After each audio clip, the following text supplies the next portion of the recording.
ശുഷ്കമായ സദസ്സാണെങ്കിലും ഈ ഉച്ചനേരത്ത് ലോകസാഹിത്യത്തെ പറ്റി സംസാരിക്കുന്നതിൽ കാണുന്നുണ്ടെന്ന് തോന്നുന്നു അല്ല ജേഷൻ? ലഗ്വി പിരാന്തലോ, എനിക്കിത് എൻ്റെ പ്രൊനൗൺസിയേഷൻ എങ്ങനെയാണോ, ലഗ്വി പിരാന്തലോ എന്ന ഇറ്റാലിയൻ നാടകത്തിൻ്റെ വളരെ പ്രശസ്തമായൊരു നാടകമുണ്ട്, 6 characters in search of an author എന്ന് പറഞ്ഞിട്ട്. കഥാപാത്രങ്ങളുടെ ശരിയായ കഥാപാത്രങ്ങളെ തേടി നടക്കുന്ന നാടകൃത്താണ് എന്ന് വേണമെങ്കിൽ തെറ്റായ രീതിയിൽ അതിനെ ട്രാൻസ്ലേറ്റ് ചെയ്യാം, അങ്ങനെ അല്ലെങ്കിലും. അതുപോലെ നമ്മൾ ഒരു എഡിറ്റർ അല്ലെങ്കിൽ ഒരു പത്രത്തിൻ്റെ പത്രാധിപർ ഇങ്ങനെ തേടി നടക്കുന്ന വളരെ അപൂർവം ചിലരുണ്ട്. സ്ഥിരമായി നമ്മൾക്ക് വളരെ കാണുന്ന, കേൾക്കുന്ന, എഴുതുന്ന ആളുകളല്ലാത്ത ചിലരെ കണ്ടെത്തുക എന്നുള്ളതാണ് ഒരു പത്രപ്രവർത്തകൻ്റെ അല്ലെ എഡിറ്ററുടെ ഒരു ചുമതല. കഴിഞ്ഞ 10 വർഷമായി മാതൃഭൂമി ഒപ്പീനിയൻ പേജിൻ്റെ ചുമതലയുള്ള ഒരാളെന്ന നിലയ്ക്ക് ജയകൃഷ്ണനെ പോലെ ഒരാളെ കണ്ടെത്തുക എന്ന് പറഞ്ഞത് തന്നെ വലിയൊരു ആഹ്ലാദമാണ്. അങ്ങനെ ഒരാൾ ഉണ്ടാവുക അല്ലെങ്കിൽ അങ്ങനെ ഉണ്ടായിരിക്കുന്നത് എന്ന് തന്നെ വലിയൊരു ആഹ്ലാദമാണ്. ലോകസാഹിത്യത്തെ പറ്റി പരന്ന വായനയുള്ള, എന്നാൽ അതിനൊന്നും ഒട്ടും പുറത്തേക്ക് വരാൻ താല്പര്യമില്ലാത്ത ഒരാളെന്ന നിലയിലാണ് ജയകൃഷ്ണൻ ഞാൻ വളരെ വർഷങ്ങൾക്ക് മുമ്പ് കാണുന്നത്, 10-20 വർഷം മുമ്പ് കാണുന്നത്. തുടർന്ന് അദ്ദേഹത്തുമായി പല രീതിയിൽ സംസാരിക്കേണ്ടി വന്നിട്ടുണ്ട്. പല കാര്യങ്ങൾ, ബുക്കർ പ്രൈസ്, നോബൽ സമ്മാനം കിട്ടുമ്പോൾ ലാറ്റിൻ അമേരിക്കൻ സാഹിത്യം സംസാരിക്കാൻ വരുമ്പോഴൊക്കെ ജയകൃഷ്ണൻ്റെ ഉൾക്കാഴ്ചനെ വല്ലാതെ അത്ഭുതപ്പെടുത്തിയിട്ടുണ്ട്. അങ്ങനെയാണ് ഞാൻ ഒരു തവണ നമുക്കിതൊക്കെ ഒന്ന് എഴുതിക്കൂടെ, ഈ പത്രത്തിൽ ഇങ്ങനെ ഒരു കോളം നമുക്ക് തുടങ്ങിക്കൂടെ ലോകസാഹിത്യത്തെ പറ്റി.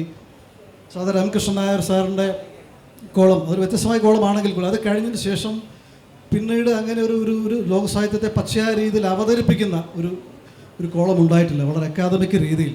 കൃഷ്ണൻ നായർ സാഹിത്യത്തിൻ്റെ അദ്ദേഹത്തിൻ്റെ ഭാഷയിൽ തന്നെ പറഞ്ഞ ലിറ്റററി ജേർണലിസം എന്നാണ് പറയുന്നത്. അപ്പം അത്തരമൊരു വേളയിലാണ് ജയകൃഷ്ണനെ വളരെ നിർബന്ധപൂർവ്വം എഴുതിച്ചതാണ്. അങ്ങനെ ഞങ്ങളതിന് വാക്കോളം എന്നൊരു പേര് വിട്ടു. അതിന് വളരെ അർത്ഥതലങ്ങളുണ്ട്. അപ്പോൾ ഒരു സർക്കാർ ജോലിയിൽ നിന്ന് നേരെ കയറി വളരെ നേരത്തെ വിരമിച്ചു വായനയിലേക്ക് മുഴുകിയ വളരെ ഒതുങ്ങിയ ഒരു വായനക്കാരൻ ആണ് ജയകൃഷ്ണൻ. അദ്ദേഹത്തിൻ്റെ കോളം 4 വർഷമായി തുടർച്ചയായി മാതൃഭൂമിയുടെ ഈ എഡിറ്റ് പേജിൽ വരുന്നു. അതിന് അഭൂതപൂർവമായ വളരെ അമ്പരപ്പിക്കുന്ന പ്രതികരണങ്ങളാണ് ഉണ്ടായിരുന്നത്. CB ബാലകൃഷ്ണൻ മുതൽ സഖാവ് MA ബേബി വരെയുള്ള വലിയ വായനക്കാരും സാധാരണക്കാരും കുട്ടികളൊക്കെ വായനക്കാരുള്ള ഒരു വലിയ കോളമാണ്. അതിന് ആദ്യമായിട്ട് ഞാൻ ഈ വേദിയിൽ വെച്ച് ജയകൃഷ്ണൻ അഭിനന്ദിക്കുകയാണ് ഒരു പത്രാധിപർ എന്ന നിലയ്ക്ക്. നമ്മൾ ഈ വായനയുടെ ലോകത്തേക്ക് ഇങ്ങനെ പ്രത്യേകിച്ചും ഈ പാശ്ചാത്യ വിശിഷ്യ ലാറ്റിൻ അമേരിക്കൻ സാഹിത്യമൊക്കെയാണ് ജയകൃഷ്ണൻ ഒരു ഫോർട്ടേ എന്ന് പറയുന്നത്. അപ്പോൾ ഇതിൻ്റെ ഈ ഉൾക്കാഴ്ച എന്ന് പറയുന്നത് എങ്ങനെയാണ് ഒരു വായനയുടെ ഈ പരന്ന വായന, അല്ല യൂറോപ്യൻ അല്ലെ ലാറ്റിൻ അമേരിക്കൻ സാധാരണ അതിര് കടന്ന വായനയിലേക്ക് കടക്കാനുണ്ടായൊരു നിമിത്തം എന്തായിരുന്നു എന്ന് അറിഞ്ഞാൽ കൊള്ളാം. കാഹസ്റ്റിനും സംഘാടകർക്കും കൂടി വന്നിരിക്കുന്ന എൻ്റെ അപൂർവം ചില സുഹൃത്തുക്കൾക്കും വളരെ അധികം നന്ദി പറയുന്നു. വായനയിലേക്ക് വന്നതിനെപ്പറ്റി പറയുകയാണെങ്കിൽ, ചെറുപ്പത്തിൽ എൻ്റെ അച്ഛനൊരു സ്കൂൾ അധ്യാപകനായിരുന്നു.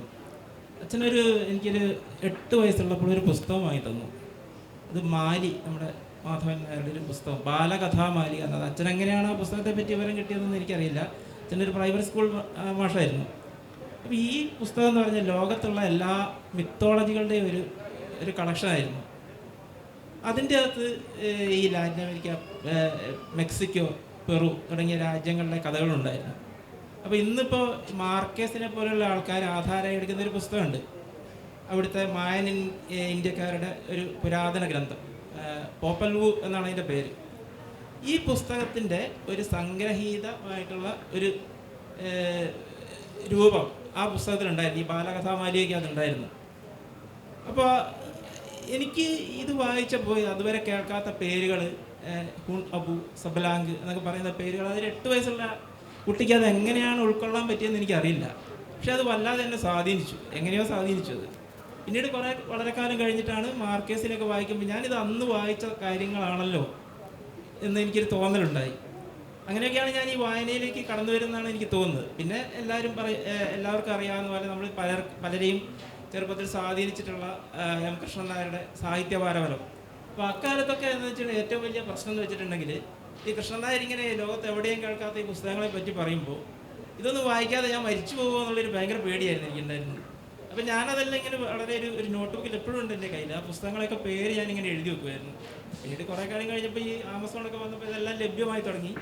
അപ്പോൾ വായിക്കാനും പറ്റി. അപ്പോൾ പിന്നെ എനിക്ക് ഇതിൻ്റെ ഈ വായനകളുടെ വലിയൊരു സന്തോഷം അല്ലെങ്കിൽ ഒരു ഘടകം എന്ന് പറയുന്നത് ഈ കൃഷ്ണൻ നായരെ ആധാരമാക്കിയിട്ടുള്ളതാണ്. കൃഷ്ണൻ നായർ വായിക്കാൻ ആഗ്രഹിച്ചിട്ട് കഴിയാതെ പോയ പുസ്തകങ്ങൾ എങ്ങനെയെങ്കിലും തേടി പിടിച്ച് വായിക്കുക. അതിൽ 1-2 പുസ്തകങ്ങളുണ്ട്. പിന്നെ കാൾ ക്രൗസിൻ്റെ ഒരു നാടകമുണ്ട്, the final days of final days എന്ന് പറയുന്നൊരു പുസ്തകമുണ്ട്. അത് ഒരു വലിയൊരു നാടകമാണ്. ആ നാടകം അന്ന് കൃഷ്ണൻ നായർ NE സുധീറൊക്കെ പറഞ്ഞിട്ടുണ്ട് അതിനെ പറ്റിയിട്ട്. വായിക്കാൻ ആഗ്രഹിച്ചിട്ട് കിട്ടിയില്ല എന്ന്. അത് തേടി പിടിച്ച് വായിക്കാൻ കിട്ടിയ ഒരു സന്തോഷം. അതുമാതിരി അസ്റ്റൂറിയാസിൻ്റെ ദ ലെജൻഡ്സ് ഓഫ് ഗോട്ടിമല എപ്പോഴും കൃഷ്ണൻ നായർ പറയുന്നതായിരുന്നു. അത് മാർക്കേസ് പറഞ്ഞിട്ടുണ്ട്. മറ്റ് അസ്റ്റൂറിയാസിൻ്റെ ലാറ്റിൻ അമേരിക്കയിലെ ഏറ്റവും മഹത്തായ പുസ്തകം ഈ ലെജൻഡ്സ് ഓഫ് ഗോട്ടിമല എന്ന് പറയുന്ന പുസ്തകമാണ് എന്നൊക്കെ ഇങ്ങനെ കൃഷ്ണൻ നായർ ഇടയ്ക്കിടയ്ക്ക് എഴുതുമായിരുന്നു. അപ്പോൾ കൃഷ്ണൻ നായർ മരിക്കുന്നവരെ ആ പുസ്തകത്തിൻ്റെ ഇംഗ്ലീഷ് ട്രാൻസ്ലേഷൻ വന്നിട്ടില്ല. 2012 അത് വരുന്നത്. അപ്പോൾ അത് കിട്ടിയപ്പോൾ ഉണ്ടാകുന്നൊരു സന്തോഷം എന്ന് പറഞ്ഞിട്ടുണ്ടെങ്കിൽ അതൊരു വല്ലാത്തൊരു സന്തോഷമായിരുന്നു. കൃഷ്ണൻ നായർക്ക് കിട്ടാത്തൊരു പുസ്തകം ഞാൻ വായിച്ചല്ലോ എന്നുള്ള സന്തോഷം. ഇങ്ങനെയൊക്കെയാണ് ഞാൻ വായനയിലേക്ക് കടന്നു വരുന്നത്. പിന്നെ അതുപോലെ ഈ ഏതൊക്കെയോ എങ്ങനെയാ പറയുക എനിക്കറിയില്ല, ഈ അപൂർവമായ ചില പുസ്തകങ്ങളൊക്കെ, അതായത് നമ്മളിപ്പോൾ ബ്രസീലിയൻ എഴുത്തുകാരാണെങ്കിൽ അമാധുവിനെ പറ്റിയൊക്കെ എല്ലാവരും കേട്ടിട്ടുണ്ടാവും. പക്ഷേ വെരിസിമോയെ പറ്റിയിട്ടൊന്നും ആരും കേട്ടിട്ടുണ്ടാവില്ല. അപ്പോൾ അങ്ങനെയുള്ള പുസ്തകങ്ങൾ എങ്ങനെയൊക്കെ എൻ്റെ ഇതിലേക്ക് കടന്നു വരികയാണ്. അതൊക്കെ വായിക്കാനും അതേപ്പറ്റിയൊക്കെ എഴുതാനും പറ്റിയ വലിയൊരു കാര്യമാണ്. അത് എന്തായാലും ഹരിലാലേട്ടനാണ് അതിൻ്റെ ഒരു ചാലിലേക്ക് തന്നെ കൊണ്ടുവരുന്നത്. എങ്ങനെയൊക്കെയോ വായന ചതറിക്കിടക്കുമ്പോൾ അതിനിങ്ങനെ ആൾക്കാരിലേക്ക് എത്തിക്കണം എന്നുള്ള ഒരു ബോധം എന്നിൽ ഉണ്ടാക്കിയത് മാതൃകയുടെ എഡിറ്റിലുള്ള നമ്മുടെ കൂടെയുള്ള ഹരിലാലേട്ടനാണ്. അപ്പോൾ അതൊരു തുടർച്ചയായിട്ട് ഇപ്പോൾ ആദ്യം എന്നോട് പറഞ്ഞത് നമുക്ക് കുറച്ചു കാലം നോക്കാം, എങ്ങനെയുണ്ട് വായനക്കാരുടെ റെസ്പോൺസ് എങ്ങനെയുണ്ട് നോക്കാമെന്നാണ് പറഞ്ഞത്. പിന്നെ നല്ല റെസ്പോൺസ് കിട്ടിയെന്നാണ് പിന്നീട് അറിയാൻ കഴിഞ്ഞത്. അപ്പോൾ അത് തുടർച്ചയായിട്ട് ഇപ്പോൾ അത് 4-ാം കൊല്ലത്തിലേക്ക് കടന്ന് വരികയാണ്. അതൊരു വലിയൊരു സന്തോഷം തന്നെയാണ്. ജിഗേഷിൻ്റെ ആ കോളത്തിൻ്റെ ഏറ്റവും വലിയ പ്രത്യേകത ഒരു സാധാരണ രീതിയിൽ വെറും ഒരു റിവ്യൂ മാത്രമല്ല. ഒരു പുസ്തകത്തെ പറ്റി പറയുമ്പോൾ അതിന് ഒരുപാട് റെഫറൻസുകൾ കൊണ്ടുവരുന്നുള്ളതാണ്. ഒരു കൃതിയെ പറ്റി പറയുമ്പോൾ പല രീതിയിലുള്ള റെഫറൻസ് കൊണ്ടുവരിക, പല കവിതകൾ അതിനോട് കൊണ്ടുവരിക, അതിൻ്റെ അന്തർധാരകളെ പറ്റി, അതിൻ്റെ ആ ജീവിതത്തിൻ്റെ അല്ലെങ്കിൽ നമ്മൾ കാണുന്ന പല കോണ്ടിനെൻറ്റുകളിൽ അല്ലെ പല പ്രദേശങ്ങളിൽ കാണുന്ന ജീവിതത്തെ മറുജീവിതങ്ങളായിട്ട് കമ്പയർ ചെയ്യുക, അതിൻ്റെ വിവരണങ്ങൾ കൊണ്ടുവരിക എന്ന് പറയുന്നത് വളരെ അത്ഭുതകരമായൊരു ഒരു രചനാശൈലിയാണ് ജയകൃഷ്ണൻ്റെ. അതാണ് അതിൻ്റെ ഏറ്റവും യുണീക്ക്നെസ് എന്ന് എനിക്ക് തോന്നുന്നത്. സാധാരണ രീതിയിലൊരു പുസ്തകത്തെ പറ്റി നമുക്ക് റിവ്യൂ എഴുതാം, ഒരു പ്രയാസമില്ല. പക്ഷേ അതേസമയം അതിൽ പാരലായിട്ട് അതിനോട് ബന്ധപ്പെട്ട പല രീതിയിലെ കവിതകളും സമാന്തരമായ നോവലുകളും കൊണ്ടുവരിക എന്നുള്ള ഒരു വളരെ യുണീക്കായ ഒരു എഴുത്തിൻ്റെ രചനാ രീതിയാണ്. അതെനിക്ക് തോന്നുന്നു അത്രയും ഒരു വാസ്റ്റായ ഒരു വാസ്റ്റായ റീഡർ, ഒരു വൊറേഷ്യസായ ഒരു റീഡറിന് മാത്രം പറ്റുന്ന ഒരു കഴിവാണ്. അത് കഴിവ് തന്നെ പറയണം. എനിക്കൊന്ന് നമ്മളിവിടെ എത്തിയിരിക്കുന്ന ഈ അതിഥികൾ, ഇപ്പോൾ 700ഓളം അതിഥികൾ നമുക്കിവിടെ എത്തിയിട്ടുണ്ട്. എനിക്കൊന്ന് ഇത്രയും പുസ്തകം വായിച്ച ഒരാൾ ഈ കൂട്ടത്തിൽ ഒരാൾ പോലും ഉണ്ടാകുമെന്ന് എനിക്കറിയില്ല. അപ്പോൾ ഇത്തരം ഒരു ക്രോസ് ഓവർ അല്ലെങ്കിൽ നമ്മുടെ അതിരുകൾ കടന്ന് ഈ ചിന്തകൾ എങ്ങനെയാണ് സമഗ്രമായിട്ട് നിങ്ങൾക്ക് എങ്ങനെയാണ് ഇതിലേക്ക് സന്നിവേശിക്കാൻ പറ്റുന്നത്? ഈ കോളം തുടങ്ങുമ്പോൾ എല്ലാവരോട് പറഞ്ഞൊരു കാര്യം, ഒരു പുസ്തകത്തെ പറ്റി എഴുതേണ്ട, ഒന്നിൽ കൂടുതൽ പുസ്തകത്തെ പറ്റി എഴുതാൻ പറ്റുമോ എന്നായിരുന്നു ചോദിച്ചത്.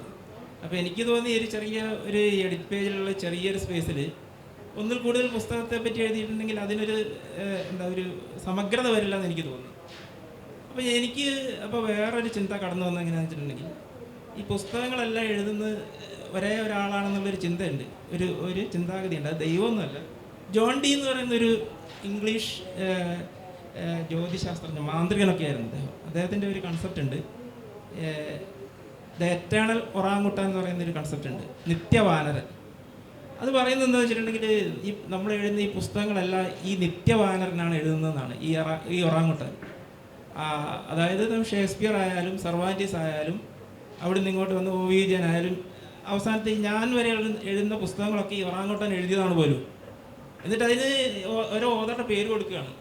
അപ്പോൾ ഒരാൾ തന്നെയാണ് എഴുതുന്നതെങ്കിൽ എല്ലാ പുസ്തകങ്ങളും തമ്മിലൊരു കണക്ഷൻ ഉണ്ടാവും. അപ്പോൾ ഞാൻ ആ രീതിയിലൊന്ന് ചിന്തിച്ച് നോക്കുകയാണ് ചെയ്തത്. അപ്പോൾ എനിക്ക് തന്നെ ഒരു കണക്ഷൻ കിട്ടി. അതായത് നമ്മുടെ ഒരിക്കലും ബന്ധമില്ലാത്ത 2 എഴുത്തുകാരെ കൊണ്ടുവരികയാണെങ്കിൽ നമുക്കതിലൊരു കണക്ഷൻ ഉണ്ടാക്കാൻ പറ്റും. ഉദാഹരണമായിട്ട് പോൾ സലാൻ്റെ കവിതകളൊക്കെ ചിലരൊക്കെ വായിച്ചിട്ടുണ്ടാകാതിരിക്കാം. പോൾ സലാൻ പോളണ്ടിൽ ജനിച്ച് ജർമ്മൻ ഭാഷയിൽ എഴുതി ഒരു കവിയാണ്.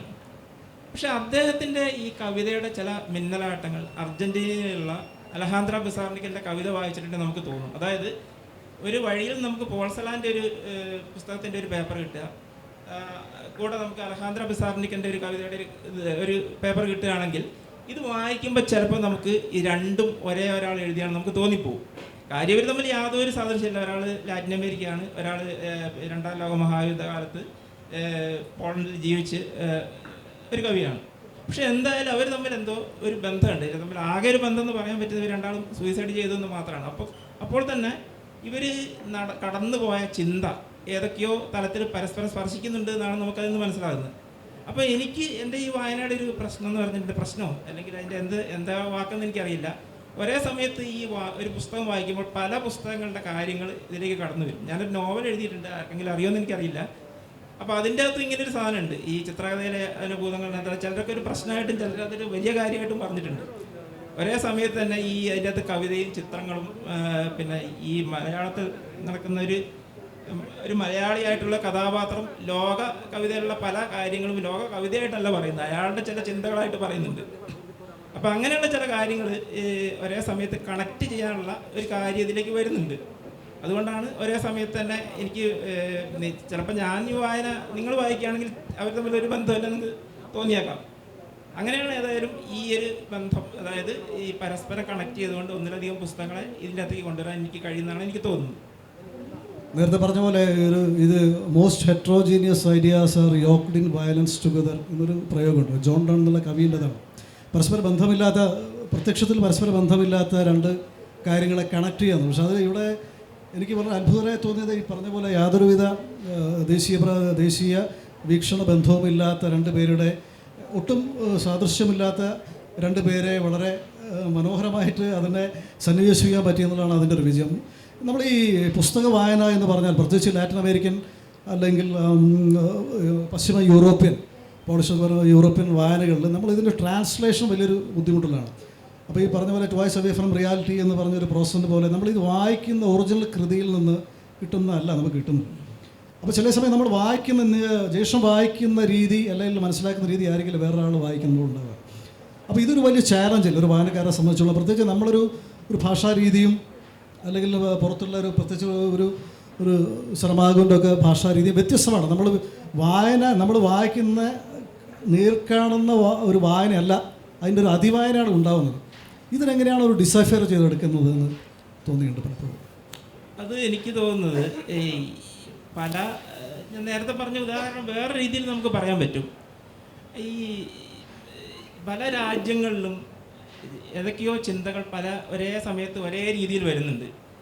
അതായത് ഞാൻ പറയുകയാണെങ്കിൽ അസ്റ്റൂറിയാസിൻ്റെ ഒരു വളരെ പ്രശസ്തമായിട്ടുള്ള മെൻ ഓഫ് മെയ്സ് എന്ന് പറയുന്ന ഒരു നോവലിൻ്റെ ഒരു കഥാസന്ദർഭമുണ്ട്. ഈ കഥാസന്ദർഭം തന്നെ അത് ഇങ്ങനെയാണ്, രണ്ടുപേര് ഒരു പാനീയം വിൽക്കാൻ വേണ്ടിയിട്ട് ചന്തയിലേക്ക് പോവുകയാണ്. അപ്പോൾ കുറച്ച് ചെന്നപ്പോൾ കുറേ ദൂരമുണ്ട് ചന്തയിലേക്ക്. അപ്പോൾ കുറച്ച് ചെന്നപ്പോൾ ഒരാൾക്ക് ദാഹിച്ചു, അയാളൊരു കോയിൻ കൊടുത്തിട്ട് ഒരു ഗ്ലാസ് വെള്ളം വാങ്ങി, മറ്റേ ആൾക്ക് ഒരു കോയിൻ കൊടുത്തിട്ട് ഒരു ഗ്ലാസ് വെള്ളം വാങ്ങി കുടിച്ചു. കുറച്ച് കഴിഞ്ഞപ്പോൾ ഈ രണ്ടാമത്തെ ആൾക്ക് ദാഹിച്ചു, അയാൾ ആ കോയിൻ തിരിച്ചു കൊടുത്തിട്ട് വീണ്ടും അയാൾ വെള്ളം വാങ്ങി കുടിച്ചു. അങ്ങനെ അവിടെ എത്തിയപ്പോഴേക്കും ഈ പാനീയം തീർന്നു, ആകെ ഒരു കോയിനെ ഉണ്ടായിരുന്നുള്ളൂ. ഇങ്ങനെയൊരു കഥ ഈ രണ്ടാൾക്കാർ ഒരു ബന്ധമില്ലാത്ത, യാതൊരു തരത്തിലുള്ള ബന്ധമില്ലാത്ത ആൾക്കാർ രണ്ടാളുടെ പുസ്തകത്തിൽ എങ്ങനെ വന്നു ഞാൻ അത്ഭുതപ്പെട്ടിട്ടുണ്ട്. അപ്പോൾ അതുകൊണ്ട് തന്നെ ഈ സാഹിത്യം എന്ന് പറയുന്നത് നമ്മൾ പറയുന്ന വലിയ പ്രാപഞ്ചിക സംഭവം എന്നൊക്കെ പറയുന്നുണ്ടെങ്കിലും അത് ഒരു തരത്തിൽ അതൊരു സത്യം തന്നെയാണത്. അപ്പോൾ അത് ബ്ലെൻഡ് ചെയ്യിക്കുക എന്നുള്ളതാണ് നമുക്ക് വളരെ ഇങ്ങനെ വായന ഉണ്ടെങ്കിൽ നമുക്കത് വളരെ നല്ല രീതിയിൽ അല്ലെങ്കിൽ വളരെ മനോഹരമായ രീതിയിൽ അത് രണ്ടും കൂടെ കൂട്ടിച്ചേർക്കാൻ നമുക്ക് കഴിയുമെന്ന് തന്നെയാണ് എനിക്ക് തോന്നുന്നത്. അതിൻ്റെ അകത്തൊരു കോപ്പിയടി എന്നുള്ള കാര്യം നമ്മൾ ചിന്തിക്കേണ്ട കാര്യമില്ല. ഈ പെട്രോ പറയുമ്പോഴൊക്കെ ജേഷൻ മലയാളത്തിലേക്ക് ഭാഷാന്തരം നടത്തിയിട്ടുണ്ട്.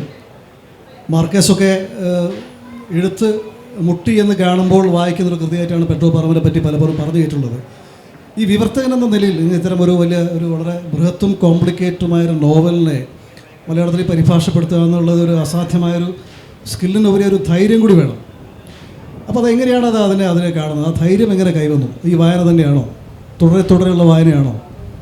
സത്യത്തിൽ ഞാനിപ്പോൾ ഒരു മറക്കാൻ ആഗ്രഹിക്കുന്ന ഒരു അധ്യായമാണ് ശരിക്കും ഭദ്രോപരം എന്ന് പറയുന്നത്. കാരണം എന്ന് വെച്ചിട്ടുണ്ടെങ്കിൽ വിലാസിനി ചെയ്തിട്ടുണ്ട്. അപ്പോൾ ഭദ്രോപരമയ്ക്ക് ഇംഗ്ലീഷിൽ തന്നെ ഇപ്പോൾ 3ാമത്തെ ട്രാൻസ്ലേഷനാണ് തോന്നുന്നു വന്നിരിക്കുന്നത്. അപ്പോൾ അത് അത്രയും കോംപ്ലിക്കേറ്റഡ് ആയുള്ളൊരു പുസ്തകം ഞാൻ ഇത് എടുത്തത് എനിക്ക് വളരെ വളരെ ഇഷ്ടപ്പെട്ട ഒരു പുസ്തകം എന്നുള്ള രീതിയിലായിരുന്നു. പിന്നെ വലിയൊരു കാര്യം എന്ന് വെച്ചിട്ടുണ്ടെങ്കിൽ എനിക്ക് ഇതിൻ്റെ കൂടെ തന്നെ വരയ്ക്കുന്നൊരു ദുസ്വഭാവം കൂടി ഉണ്ട്. ഇപ്പോൾ വരയ്ക്കാൻ പറ്റുന്ന ഒരുപാട് സന്ദർഭങ്ങൾ ഈ മുദ്രാപരമയിലുണ്ട്. പിന്നെ അതിൻ്റെ പേജിൻ്റെ എണ്ണം കുറവാണ്, 112 പേജേ ഉള്ളൂ. ഇതൊക്കെ വെച്ച് ഞാൻ ഒരു കൊല്ലം ഈ പുസ്തകത്തിൻ്റെ അകത്ത് കുടുങ്ങിപ്പോവുകയാണ് ചെയ്തത്. ശരിക്കും അതിൻ്റെ അകത്ത് പുറത്ത് കടക്കാൻ പറ്റാത്ത രീതിയിൽ ട്രാൻസ്ലേഷൻ എന്ന് പറയുന്നത്. അപ്പോൾ അതെങ്ങനെയാണ് സംഭവിച്ചതെന്നുള്ളത് ചോദിച്ചിട്ടുണ്ടെങ്കിൽ അത് വളരെ ഉദാത്തവൽക്കരിക്കാനൊന്നും ഞാൻ നിൽക്കുന്നില്ല. അതിൻ്റെ ലാംഗ്വേജിൻ്റെ അകത്തൊരു വല്ലാത്തൊരു എന്താ പറയുക, ഒരുതരം ഒരു ലാബിരിന്ത് ഉണ്ട് ആ ലാംഗ്വേജിൻ്റെ അകത്ത്. ആ ലാബിരിന്തിലൂടെ എങ്ങനെ നമുക്ക് വായനക്കാരെ കൊണ്ടുപോകാം എന്നുള്ളതാണ്. അതായത് സമയമൊന്നുമില്ല ഇതിൻ്റെ അകത്ത്, കാലമില്ല, കാലത്തെ പൂർണ്ണമായിട്ട് എടുത്തു കളഞ്ഞിരിക്കുകയാണ്. ഇങ്ങനെയൊരു സാധനത്തിലേക്ക് എങ്ങനെയാണ് വായനക്കാരെ കൊണ്ടുവരിക എന്നുള്ളതായിരുന്നു വലിയ വെല്ലുവിളി. അതിനു വേണ്ടിയിട്ട് ഒരു പുതിയ ഭാഷ തന്നെ ഉണ്ടാക്കേണ്ടി വന്നിട്ടുണ്ട്.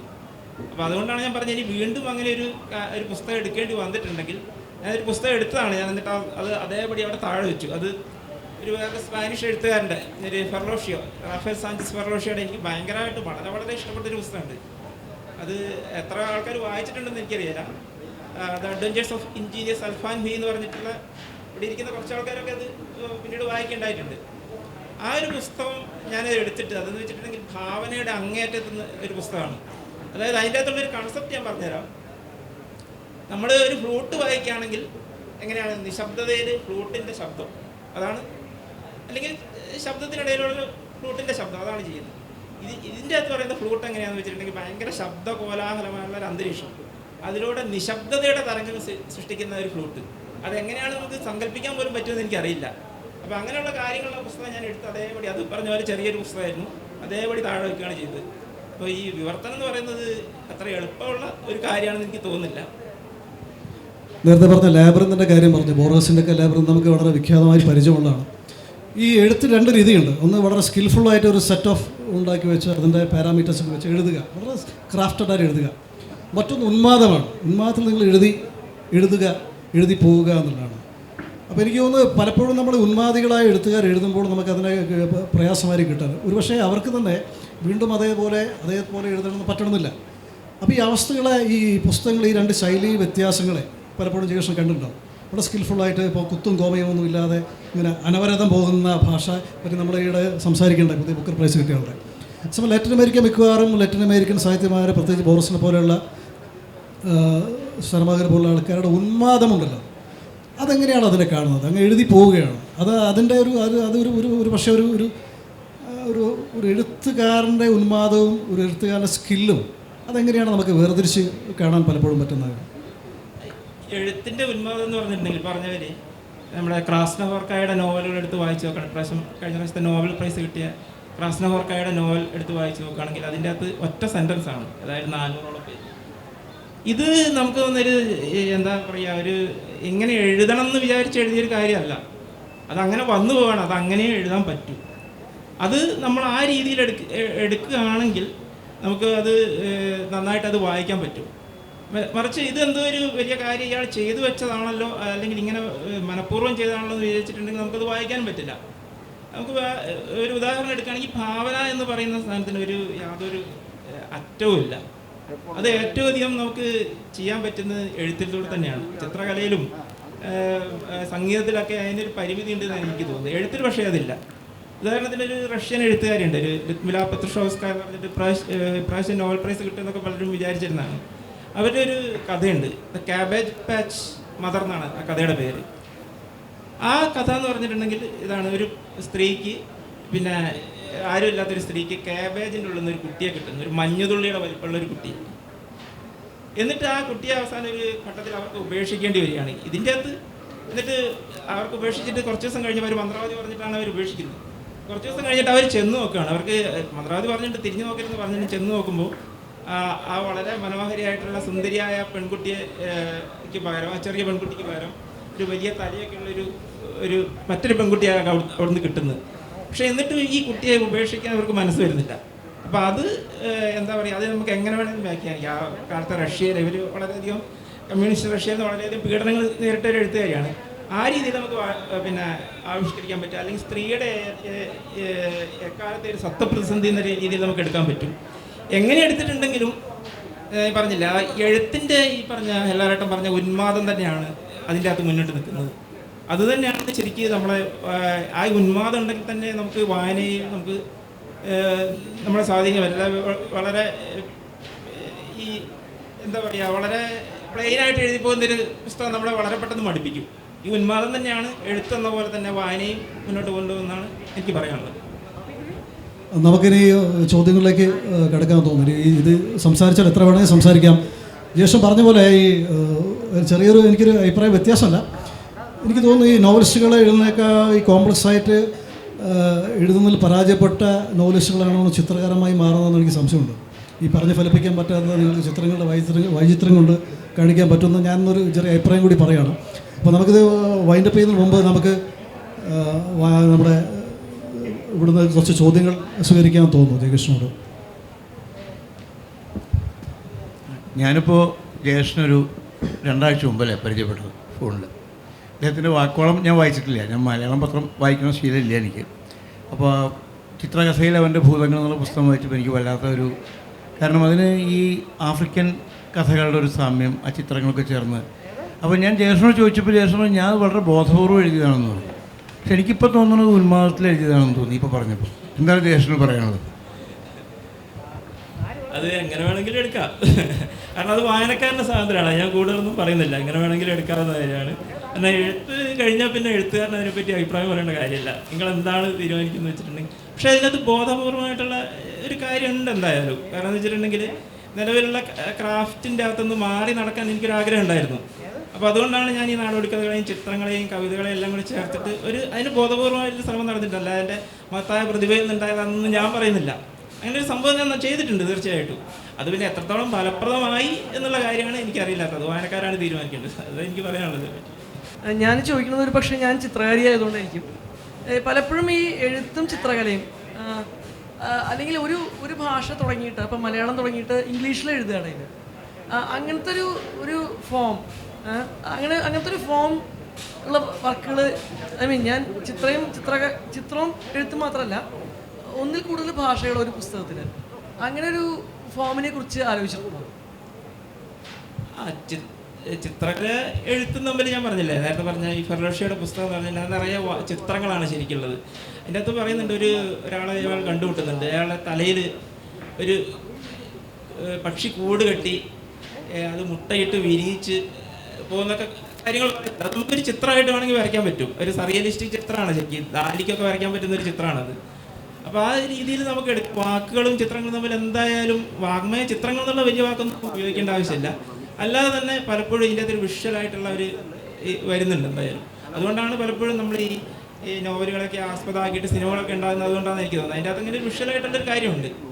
അത് അങ്ങനെ ഒരു തീർച്ചയായിട്ടും അങ്ങനെ ഒരു നോവലും അല്ലെങ്കിൽ കഥയും ചിത്രങ്ങളും തമ്മിൽ തീർച്ചയായിട്ടും ഒരു പാരസ്പര്യമുണ്ട്. തീർച്ചയായിട്ടും. വളരെയധികം നന്ദി സർ. ചോദ്യങ്ങൾക്കും ഉത്തരങ്ങൾക്കും നന്ദി.